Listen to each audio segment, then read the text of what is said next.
niretzat pertsona bat klabea Durangon izen zen Gurutze Arregi.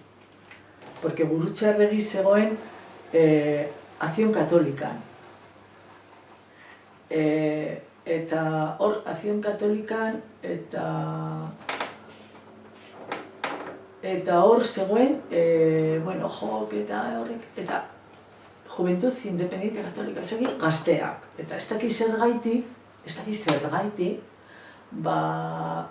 Gurutze, niri behintzet animatu zidan hor parte hartzeko eta hola. Eta sartu nintzen, eta horren ondorioz, horbe, talde religiosoa zan, baina ni bai konturatu nintzela erlijioaren beste irakurketa bat egiten zala.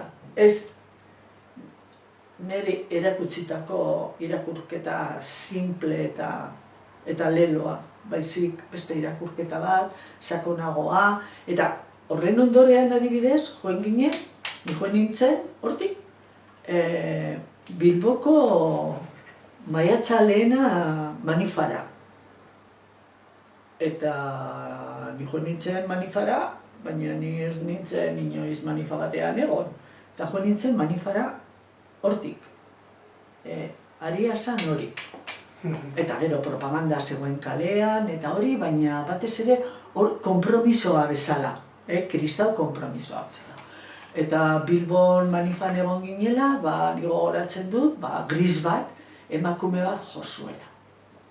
Eta ni izugarrizko impacto hartu nuen, da joan nintzen zuzen, poliziaren gana.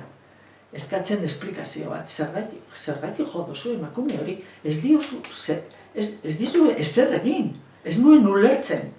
Eta klar, bestea, hasi izan zarataka esan nio, no me grites, no te ha hecho nada. Zergatik jotzen dozu, eta aspertu zan nirekin, hartu eta nada, sartu zitzaidan furgonetara. Bai, detenido zintuzten. Handi Palacio de Justizia eta handik Indautxura. Gaba pasatzera. Eta han pasatu nuen Gaba. Eta egon ginen bi neska, 5 neska. Neska ni nintzen ingenua con diferencia, eta beste neskadia ziren oakoak eta militante hor, bazegiten zergaitik zeudenan. Ni entzuten nengoen zer kontatzen zuten. Eta ni egon nintzen gero, me interrogó Escobar, oso famatua.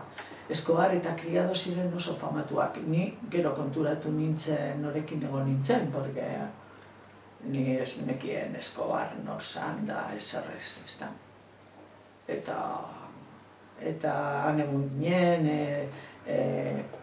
atxilotuta eta bateri eman zion un ataque de ansiedad eta hasi ginen abesten. Jo, como era una cría, osea.